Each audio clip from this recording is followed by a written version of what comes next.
दोस्तों, movie diaries में आप सबका स्वागत है। कहानी एक डिस्टोपियन दुनिया में सेट है। कहानी की शुरुआत एक बंजर पथरीले इलाके से हुई।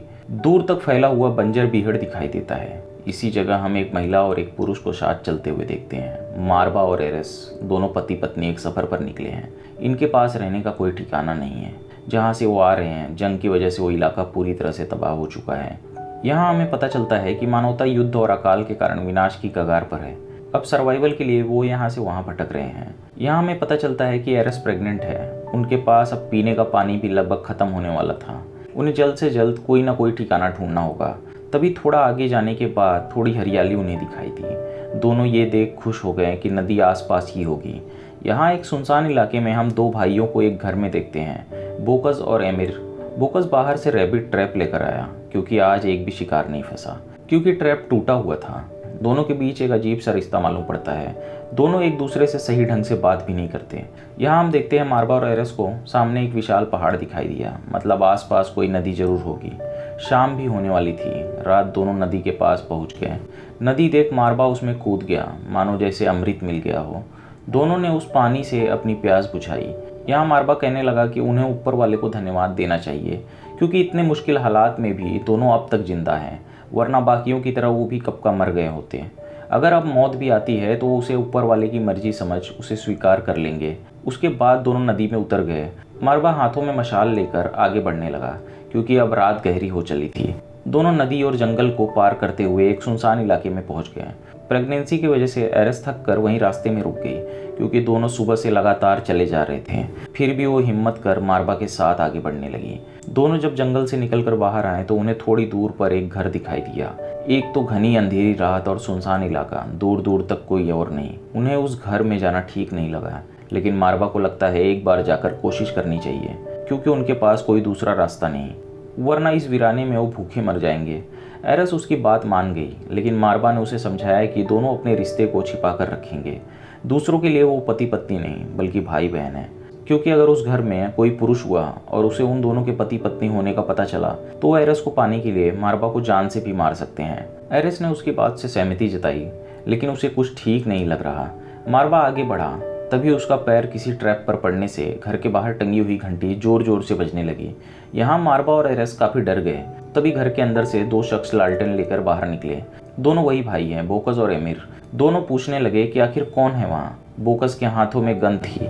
मार्बा ने खुद को मुसाफिर बताया और कहा कि वो रास्ता भटक गए हैं। अंधेरे में कुछ साफ नहीं दिखाई दे रहा था। मार्बा ने अपनी पहचान बताई कि सिर्फ एक पुरुष और एक स्त्री है। स्त्री सुनते ही दोनों भाई ने एक दूसरे की तरफ देखा, क्योंकि रात इस वीराने में एक स्त्री, ऐसे इत्तेफाक रोज नहीं घटते। दोनों घर के पास गए। मार्बा ने उन्हें सारी बात बताई कि वो रास्ता भटक गए थे और यहाँ आ पहुँचे। कई दिनों से उन्होंने कुछ खाया भी नहीं। उसने एरेस को अपनी बहन बताया। अगर उन्हें रात इस घर में रुकने की जगह मिल जाती तो बहुत अच्छा होता। दोनों भाइयों से आज रात इस घर में रुकने की उन्हें इजाज़त मिल गई। बोकाज ने अपने भाई की तरफ देखा, जो कि काफ़ी अजीब था। दोनों उनके साथ घर के अंदर चले गए। बोकाज ने दोनों को खाना भी दिया और बड़ी ही अजीब ढंग से एरेस की तरफ देखने लगा। वहाँ वो बार बार उन्हें अपना नाम याद दिलाने लगा, कहीं वो उसका नाम ना भूल जाए। मार्बा ने इस जगह की काफ़ी तारीफ़ करी कि ये जगह काफ़ी खूबसूरत है, क्योंकि यहाँ दूर दूर तक कोई नहीं। लेकिन बोकस उसकी बात सुन खुश नहीं दिखाई दिया। खाना खत्म होने के बाद वो एरेस का प्लेट उठाने लगा। मार्बा ने सच कहा था कि अगर उन्हें पता चलता कि वो एरेस का पति है तो उसे जान से मार देते। उसके बाद वो उन्हें कमरा दिखाने ले गया। उसने कहा कि दोनों अलग अलग कमरे में सो जाओ, लेकिन मार्बा मना करने लगा कि दोनों एक ही कमरे में सोएंगे, क्योंकि एरेस को रात डर लगता है। लेकिन यहाँ बोकस कहने लगा कि डर किस बात का, अब हम अजनबी नहीं रहे। हमने तुम्हारे लिए अपने घर के दरवाजे खोले और तुम अब भी हमें अजनबी मानते हो। इतना कहकर वो हंसने लगा। उसकी ये हंसी उनका डर और बढ़ाने लगी, लेकिन मार्बा नहीं माना और दोनों रात एक कमरे में सोने चले गए। सुबह हम दोनों भाइयों को साथ बैठा हुआ देखते हैं। एरेस के आने से बोकस काफी खुश दिखाई देता है। इस बात का एमिर को अच्छी तरह से पता था। तभी वहाँ दोनों उठकर आ गए। बोकस ने बताया कि उसके माता पिता के गुजरने के बाद से दोनों भाई यहीं साथ रहते हैं। एरेस ने बताया रात उसने कुछ अजीब सी रोने की आवाज़ें सुनी। शायद ये उसका भ्रम भी हो सकता है, लेकिन इस बात से दोनों भाइयों के चेहरे का रंग उड़ा हुआ दिखाई देता है। एमिर ने कहा कि उसे कुछ सप्लाईज लेने शहर जाना है, जो कि यहाँ से काफ़ी दूर है। जाने में कुछ दिन लगेंगे। उसने मार्बा को अपने साथ चलने के लिए कहा। मार्बा उसकी बात टाल नहीं सका और यहाँ वो एरेस को अकेला नहीं छोड़ना चाहता, क्योंकि उसे बोकस पर जरा भी भरोसा नहीं। लेकिन अगर उन्हें यहाँ रहना है तो एमिर की बात सुननी होगी और मारवा उसके साथ गाड़ी में बैठ शहर के लिए निकल गया। अब यहाँ बोकस और एरस ही बच गए थे। यहाँ बोकस हर वक्त बस उसके पास जाने के बहाने ढूंढता, लेकिन एरस उसकी तरफ कोई खास ध्यान नहीं देती। बोकस ने उससे कई सवाल पूछे, जैसे कि क्या उसकी शादी हो गई है। एरस ने उससे झूठ कह दिया कि उसकी शादी हुई थी, लेकिन उसका पति बीमारी की वजह से मर गया। ये सुन बोकस उसे इस तरह से जताने लगा जैसे मानो उसे ये सुन बहुत दुख हो रहा हो। वो बताने लगा कि उसके माता पिता के गुजरने के बाद से यहाँ ऐसा लग रहा है जैसे वक्त रुक गया हो। एक शाम दोनों बैठे बातें कर रहे थे, तभी एमिर और मारवा वापस आ गए। बोकस उसे देख चौंक गया क्योंकि वो वक्त से पहले आ गए थे। मारवा भी एरस को गुस्से भरी नज़र से देखने लगा क्योंकि वो बोकस की बातों को सुन हंस रही थी। एमिर अपने भाई को बाहर ले गया क्योंकि उसे गाड़ी का टायर बदलना था। यहाँ मारवा गुस्से में उससे पूछने लगा कि आखिर ये सब क्या था, वो बोकस की बातों पर इतना खिलखिलाकर क्यों हंस रही थी। एरस ने सफाई देते हुए कहा कि वो कहानियां ही ऐसी थी जिसे सुन उसे हंसी आ गई। यहाँ एरस समझ रही थी कि आखिर उसके मन में क्या चल रहा है, लेकिन मारवा के फ्रस्ट्रेशन की वजह दोनों भाई अमीर और बोकस थे। यहाँ एरस उससे पूछने लगी कि आखिर वो इस जगह से कब जाएंगे। उसने बताया कि सही वक्त आने पर वो चले जाएंगे क्योंकि इस वक्त कहीं पर भी जाना ठीक नहीं। वो सर्वाइव नहीं कर पाएंगे क्योंकि भूख और गरीबी से जूझने वालों की संख्या हर रोज बढ़ती जा रही है। रात मारवा ने उससे बताया कि अमीर के पास कुछ सोने के सिक्के हैं, वो उन सिक्कों को चुराने के बारे में सोच रहा है क्योंकि वो और इस गरीबी और भुखमरी में जीवन नहीं बिताना चाहता। उसके बाद वो यहाँ से निकल सकते हैं, लेकिन एरस डरने लगी क्योंकि ऐसा करने से कहीं वो किसी मुसीबत में ना पड़ जाएं। देर रात हम बोकस को लालटेन लेकर एक बेसमेंट के नीचे जाते हुए देखते हैं। उसके हाथ में एक थाली है जिसमें खाना रखा हुआ है, लेकिन इतनी रात बेसमेंट में वो किसके लिए खाना लेकर जा रहा है, हमें कुछ समझ नहीं आता। तभी हम नीचे एक शख्स को जंजीरों से बंधा हुआ देखते हैं। खाने का प्लेट नीचे रखने पर वो शख्स जानवरों की तरह उस प्लेट पर टूट पड़ा, लेकिन वो कुछ बोल नहीं रहा। यहाँ हमें पता नहीं चलता कि आखिर ये शख्स है कौन और यहाँ जंजीरों से क्यों बंधा हुआ है। यहाँ बोकस उस शख्स से एरस का जिक्र करने लगा क्योंकि उससे ज़्यादा खूबसूरत स्त्री उसने आज तक नहीं देखी, लेकिन उस शख्स उसकी बातों पर ध्यान नहीं दे रहा। शायद से वो उसकी बातों को समझ नहीं पा रहा था। थोड़ी बातें करने के बाद बोकस वहाँ से चला गया। सुबह सब साथ बैठे थे, तभी अमीर ने एरस को अपनी माँ के कपड़े और जूते दिए। यहाँ हमें पता चलता है कि अब वो भी एरस की तरफ आकर्षित होने लगा था, लेकिन ये बात कहीं ना कहीं बोकस की नज़र में खटकने लगी थी, लेकिन वो चाह कर भी अमीर का विरोध नहीं कर सकता। अमीर के कहने पर एरस ने सबके सामने ही उसकी माँ का स्कार्फ पहनकर उसे दिखाया, लेकिन मारवा इन सब के बीच फंसा खुद को काफ़ी लाचार महसूस कर रहा था। आगे हम देखते हैं जब एरस अपने कमरे में थी तो वहाँ बोकस आ गया। उसने उसे अपने साथ आने को कहा। जब वो उसके साथ गई तो उसने देखा कि बोकस ने उसके लिए बाथ टब बनाया है ताकि यहाँ वो आराम से नहा सके, लेकिन उसकी हंसी बता रही थी कि उसके इरादे कुछ ठीक नहीं लग रहे हैं। एरस अंदर गई, लेकिन वो अब भी वहीं खड़ा है। जब एरस ने उसे यहाँ से जाने के लिए कहा तो उसने इच्छा जताई कि अगर वो अपने कंधे से थोड़ा कपड़ा हटा देती तो वो यहाँ से चला जाता। बोकस की इस अजीब सी ख्वाहिश को सुन एरस अब थोड़ा डरने लगी, लेकिन उसने डरते हुए कंधे के एक तरफ से कपड़ा हटा दिया। बोकस उसके करीब आया और उसे छूने लगा। उसके बाद वो वहाँ से चला गया। तब जाकर एरस की जान में जान आई, लेकिन बोकस यहीं नहीं रुका। उसने वॉशरूम की दीवार में एक छोटा सा छेद बना रखा था ताकि वो एरस को नहाते हुए देख सके, और वो दीवार से सटकर कुछ देर तक उसे नहाते हुए देखता रहा।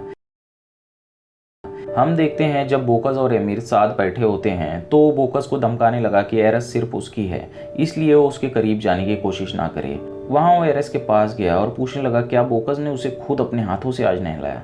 वो डरने लगी और उसने मना कर दिया कि ऐसा कुछ नहीं हुआ। यहाँ उसे भी अब अमीर से डर लगने लगा था। अब वो इन भेड़ियों के बीच बुरी तरह से फंस चुकी थी जो उसे नोच खाने को तैयार बैठे हैं। यहाँ अब बोकस को अपने भाई से नफरत सी होने लगी क्योंकि वो उसके बीच रुकावट बन रहा था। दूसरे दिन जब सभी बाहर थे तो वो एरस के पास आया और कहा कि वो उसे कुछ सीक्रेट दिखाना चाहता है, लेकिन उसने साथ जाने से मना कर दिया क्योंकि उसे बोकस पर जरा भी भरोसा नहीं है। और कल जो उसके साथ हुआ उसके बाद तो बिल्कुल भी नहीं, लेकिन उसके जिद करने पर वो मान गई। हम देखते हैं वो उसे उसी बेसमेंट में ले गया जहाँ वो शख्स कैद है। उस बेसमेंट का रास्ता उसी घर में सीढ़ियों के नीचे से होकर जाता है। एरस कुछ समझ नहीं पाई, लेकिन जब उसने नीचे उस शख्स को देखा तो वो डर गई क्योंकि वो शख्स जानवरों की तरह आवाज़ें निकालता है, लेकिन देखने में बिल्कुल इंसान है, लेकिन हरकतें जानवरों वाली मालूम पड़ती हैं, जैसे कोई मानसिक रोगी हो। यहाँ एरस के मन में कई सवाल उठने लगे, लेकिन बोकस के चेहरे पर एक अजीब सी हंसी थी। यहाँ हमें पता चलता है कि ये शख्स कोई और नहीं, बोकस और अमीर का छोटा भाई है। उसने बताया कि बचपन में खेलते वक्त ये कुएं में गिर गया था और कुआं सूखा था, तब से इसकी हालत ऐसी हो गई। लेकिन जब तक उसके माता पिता जीवित थे तब तक ये थोड़ा ठीक था, लेकिन उनके मरने के बाद वो एकदम से जानवर बन गया। बोकस ने अपने कंधे पर का घाव दिखाया। ये निशान उसके भाई के काटने से बने थे, इसलिए उन्होंने इसे यहाँ लाकर बंद कर दिया। यहाँ बोकस ने कहा कि ये हमारा सीक्रेट है, इस बारे में किसी से मत बताना। एरिस ने कहा कि वो मरते दम तक इस राज को राज रखेगी क्योंकि यहाँ वो काफ़ी डर गई थी। तो पर एरिस कमरे की खिड़की से बाहर मार्बा और एमिर को काम करते हुए देखती है। उसे एहसास होता है कि अगर वो जल्द से जल्द इस जगह से नहीं निकले तो उनके साथ कुछ बुरा हो सकता है, क्योंकि इसी घर के नीचे एक शख्स जंजीरों से बंधा हुआ है। लेकिन अजीब बात है कि ऊपर सब कुछ नॉर्मल चल रहा है, लेकिन एरिस को ये सब नॉर्मल नहीं लग रहा। बाहर से जब मार्वा घर में आया तो उसने एरिस को डरा हुआ पाया। पूछने पर वो बताने लगी कि इसी घर के नीचे बेसमेंट में एक शख्स बंधा हुआ है जो कि इन दोनों का भाई है। उसने मार्वा से जल्द इस जगह को छोड़ने के लिए कहा। वो सड़कों पर सो लेगी, भूखे पेट दिन गुजार लेगी, लेकिन बस वो इस जगह से चले। मार्वा ने कहा कि उसे 2 दिनों का वक्त चाहिए, लेकिन एरिस कहने लगी कि तब तक वो कहीं किसी बड़ी मुसीबत में ना पड़ जाए। यहाँ उसने मार्वा से एक और बात बताई जो कि काफ़ी शॉकिंग था। उसने बताया कि बोकस को उसकी प्रेगनेंसी का पता चल चुका है क्योंकि उसने उसे नहाते हुए देखा था। यहाँ उसे ये भी पता चल चुका है कि एरिस और मार्वा भाई बहन नहीं है। यहाँ एरिस का डर जायज़ था कि कहीं 2 दिनों में उनके साथ कुछ गलत ना हो जाए। रात हम दोनों को एमिर के साथ खाना खाते हुए देखते हैं, लेकिन बोकस नहीं दिखाई दे रहा। यहाँ एमिर ने बताया कि उसने बोकस को किसी ज़रूरी काम से भेज दिया है, इसलिए आज रात वो नहीं आने वाला। यहाँ वो बार बार एरिस की तरफ देखे जा रहा था, जिस वजह से हमें एमिर पर थोड़ा संदेह होना शुरू हो जाता है। रात एमिर ने घर का दरवाज़ा अंदर से बंद किया और लालटेन लेकर एरिस के कमरे की तरफ जाने लगा। यहाँ हमें समझ आता है कि आखिर उसने बोकस को काम से बाहर क्यों भेजा। मार्बा ने उसे एरिस के कमरे की तरफ जाते हुए देखा तो वो बाहर आ गया। एमिर ने गुस्से में उसकी तरफ मुड़कर देखा, जिससे डरकर मार्बा वापस कमरे में अंदर चला गया। एमिर कमरे में घुसा। उसे इस वक्त यहाँ देख एरिस डरने लगी। वो उसके करीब जाने लगा। यहाँ हमें एरिस की मजबूरी साफ दिखाई देती है। वो यहाँ से भाग भी नहीं सकती क्योंकि इस वक्त उसके लिए सर्वाइवल सबसे ज़्यादा ज़रूरी था। और वैसे भी बस 2 दिनों की बात और थी। उस रात एमिर ने जबरन उसके साथ संबंध बनाया। उसने उसे रोकने की बहुत कोशिश की, लेकिन एमिर के लिए वो बस एक गुलाम है। यहाँ कमरे में बैठा मार्बा खुद को कोसता रहा कि वो एरिस को नहीं बचा पाया, क्योंकि अगर वो उसे रोकने जाता तो मामला और बिगड़ जाता और उन्हें अपने आने वाले बच्चे के लिए इस वक्त जिंदा रहना सबसे ज़्यादा ज़रूरी था। उसके कमरे से जाने के बाद हम एरिस को बिस्तर पर बेजान लाश की तरह पड़ा हुआ देखते हैं। सुबह सभी खामोश डाइनिंग टेबल पर बैठे हुए थे क्योंकि रात इस घटना ने एरिस को अंदर से पूरी तरह से झकझोर के रख दिया था। सब कुछ शांत दिखाई देता है। तभी वहाँ बोकस आ गया, जिसे किसी भी बात की जानकारी नहीं, लेकिन उसे कुछ अजीब सा लगा। उसने अपने भाई की तरफ देखा और उसे उस पर शक हुआ। मार्बा और एमिर बाहर चले गए। यहाँ बोकस उससे पूछने लगा कि आखिर क्या बात हो गई, लेकिन एरिस उसका कुछ ठीक जवाब नहीं दे रही थी। लेकिन बोकस उस पर बताने के लिए जोर देने लगा। यहाँ एरिस ने रोते हुए कल रात की घटना के बारे में बताया।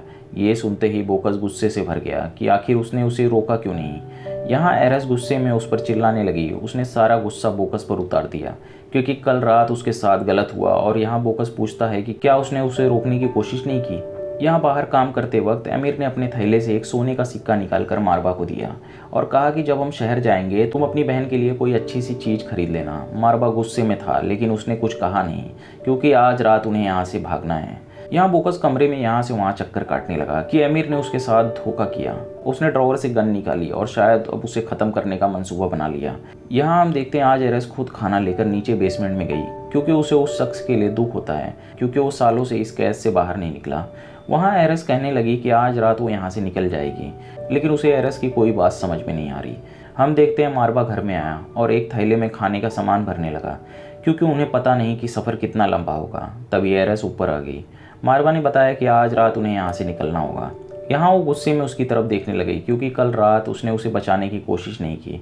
उसने कहा कि एरिस तो कल रात ही मर चुकी, अब इस शरीर में कोई और रहता है।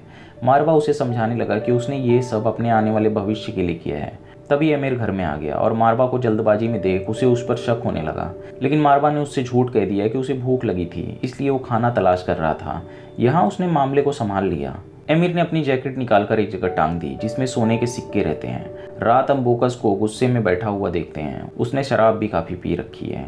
रात जब सब सो गए तो मार्बा हल्के कदमों से चलकर गया और उसकी जेब से सोने के सिक्के निकाल लिए। उसके बाद वो एरिस के कमरे की तरफ जाने लगा ताकि दोनों यहाँ से साथ निकल सकें, लेकिन तभी पीछे से एमिर आ गया। उसे मार्बा पर पहले ही शक हो गया था, इसलिए आज रात वो सोया नहीं। मार्बा फिर से उसे गुमराह करने की कोशिश करने लगा, लेकिन एमिर ने उसकी सुनी नहीं और खंजर से उसका पेट चीर दिया, जिससे मार्बा की वहीं मौत हो गई। उसके बाद उसने अपने सोने के सिक्के भी वापस ले लिए। यहाँ कमरे में उसकी चीख सुन एरिस डर गई। एमिर उसकी लाश को बेसमेंट में ले गया। वहाँ वो अपने भाई को बताने लगा कि देख, मौत ऐसी दिखती है, बहुत जल्द वो इसी तरह उसका भी काम तमाम कर देगा। यहाँ एरिस इस जगह से निकलने की तैयारी करने लगी। अब वो अकेली हो चुकी थी। वो बेसमेंट में गई क्योंकि वो उस शख्स को भी अपने साथ ले जाना चाहती है। एरिस ने उसे जंजीरों से आज़ाद किया। दोनों वहाँ से जाने लगे। बाहर होती हलचल से अमीर उठ गया। वो अपनी बंदूक लेकर बाहर आया, लेकिन तभी गाड़ी में बैठा बोकस उस पर गोलियां चलाने लगा। दोनों एक दूसरे पर निशाना लगाने लगे। एरिस और वो शख्स झाड़ियों में छिप गए, लेकिन दोनों की गोलियां खत्म हो गई। बोकस उसे मारने के लिए उसकी तरफ भागा, लेकिन अमीर ने चालाकी दिखाते हुए अपनी दूसरी गन से उसे शूट कर दिया और उसकी वहीं मौत हो गई। उसके बाद वो एरिस का नाम पुकारने लगा। तभी झाड़ियों में छिपा उसका भाई कूद कर उसकी गर्दन पर बैठ गया और उसके गर्दन का हिस्सा अपने मुंह से नोच लिया, जिससे अमीर बुरी तरह से घायल हो गया। मौके का फायदा देखते हुए दोनों वहां से भाग निकले और कहानी इसी दृश्य के साथ खत्म हो गई। दोस्तों, अगर कहानी पसंद आई हो तो वीडियो को लाइक, शेयर और चैनल को सब्सक्राइब जरूर कर दीजिए। दोस्तों, अगर मेरी वीडियो आपको पसंद आती है तो वीडियो को हाइप जरूर कर दीजिए। मिलते हैं अगले वीडियो में एक नए एक्सप्लेनेशन के साथ।